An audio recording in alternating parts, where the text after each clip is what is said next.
સુરતના ઓલપાડમાં છેલ્લા 3 દિવસથી વરસી રહેલા કમોસમી વરસાદે ખેડૂતોના પાકને ભારે નુકસાન પહોંચાડ્યું છે।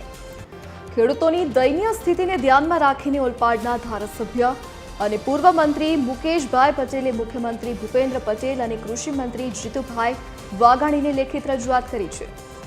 તેમણે તાત્કાલિક સર્વે કરાવીને ખેડૂતોને થયેલા નુકસાનનું યોગ્ય વળતર ચૂકવવા માટે માંગ કરી છે, જેથી જગતના તાતને રાહત મળી શકે।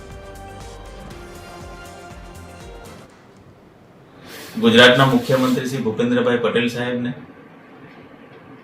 ગુજરાતના કેબિનેટ મંત્રી શ્રી જીતુભાઈ વાઘાણી સાહેબને પત્ર લખીને ખેડૂતને વળતર આપવા માટે મેં રજૂઆત કરી છે અને ભૂપેન્દ્રભાઈ પટેલ સાહેબે તમામ મંત્રીશ્રીઓને આ વિસ્તારની અંદર જે નુકસાન થયું છે એનો સર્વે કરવા માટે પણ સૂચના આપી દીધી છે।